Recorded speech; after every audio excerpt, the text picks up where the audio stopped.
পরপর 5টা ব্রাইড সাজানোর গল্প আজ তোমাদের সাথে শেয়ার। মেকআপ আর্টিস্টদের কাছে একটা প্রবলেমের কথা খুব শোনা যায় যে ব্রাইডরা একদমই টাইম মেনটেন করে না। সেখানে এই সিজনে সমস্ত ব্রাইডরা আমার এত সুন্দরভাবে টাইম মেনটেন করেছে, সেটারই একদিনের গল্প তোমাদের সাথে শেয়ার করছি। আজ যে আমার পরপর 5টি ব্রাইড ছিল। সকালের ব্রাইডটির টাইম দেওয়া ছিল 8টায়, কিন্তু ও 8টায় এসেই হাজির। আমি 10 মিনিট লেট। সাজানো শুরু করতে করতে সাজানো কমপ্লিটও হয়ে গেছে। তো আমি বেশি ভিডিও নিতে পারিনি। এরপরে ব্রাইডের ইচ্ছে ছিল আমাদের সাথে একটা ফটো তুলবে। আমার সাথে একটা ফটো তুলে ব্রাইড চলে গেল ব্রাইডের সেকেন্ড ব্রাইডের ওখানে না যেতে সেকেন্ড ব্রাইড আমাকে ফোন করে যে আমি সবকিছু রেডি করে বসে আছি দিদি, তাড়াতাড়ি আসো। এরপরে সেকেন্ড ব্রাইডকেও আমি কমপ্লিট করে দিলাম। এরপরে আমার থার্ড ব্রাইড ছিল গুঞ্জুরিয়া। সবাই জানো গুঞ্জুরিয়া সোনাপুর থেকে অনেকটাই ডিস্টেন্সে। ব্রাইডের ওখানে গিয়ে দেখি ব্রাইডের ওখানে বলতে গেলে আমি আধা ঘন্টা লেট ছিলাম, যেতে আসতে অনেকটা টাইম নিয়ে নিয়েছে। এরপরে যাওয়ার পরে ব্রাইডের সমস্ত জুয়েলারি লেহেঙ্গা এগুলো আমাকে দেখাচ্ছিল।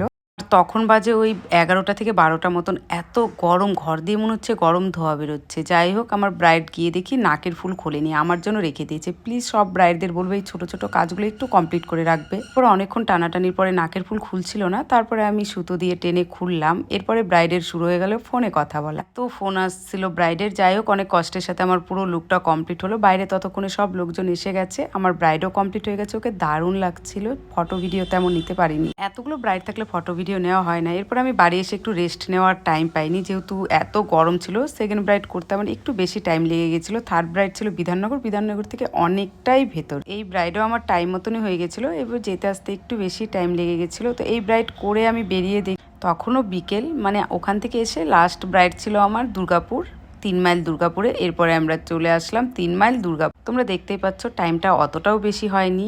এরপরে আমি গিয়ে দেখি ব্রাইড আমার জন্যই রেডি হয়ে বসে আছে। আমার কোনো ব্রাইডের জন্যই আমাকে বসে থাকতে হয়নি, বা আমার জন্য কোনো ব্রাইডকে অনেকক্ষণ বসে থাকতে হয়নি। আমার যে পরপর 5টি ব্রাইড ছিল, তার ভিতর যে কোনো একটা ব্রাইড যদি আমাকে টাইমে লেট করে দিত, তাহলে আমি এটা শিওর বলছি বাকি সবগুলো ব্রাইডকেই আমার জন্য বসে থাকতে হতো। এটা বলতে আমার খুব ভালো লাগছে যে পরপর আমার যেমনই সবগুলো ব্রাইড আমার সুন্দরভাবে টাইম মেনটেন করেছে, তেমন আমিও ব্রাইডকে টাইম দিতে পেরেছি। আর সবগুলো ব্রাইডই মনের মতন হয়েছে। সব দিন তো ভিডিও করা হয় না, কিন্তু আমি আমার সবগুলো ব্রাইডকে অনেক অনেক ধন্যবাদ দেবো যে এত সুন্দর করে তারা টাইমগুলো মেনটেন করার জন্য। সবসময় ফটো ভিডিও তোলা হয় না, এতগুলো ব্রাইড থাকলে টাইমও পাওয়া যায় না। এরপরে আমাদের বাড়ি আসার পর এখন রাত 8টা থেকে 8:30 বেজে গেছে। তো চারিদিকটা অন্ধকার। এবার আমরা বাড়ি যাব, কিন্তু এই জিয়াখড়িগঞ্জে একটা ট্রেন যাচ্ছিল, মনে হচ্ছিল আমি পিছন থেকে একটু ধাক্কা দিয়ে আসি। মালগাড়ি ছিল, তো স্লো যাচ্ছিল।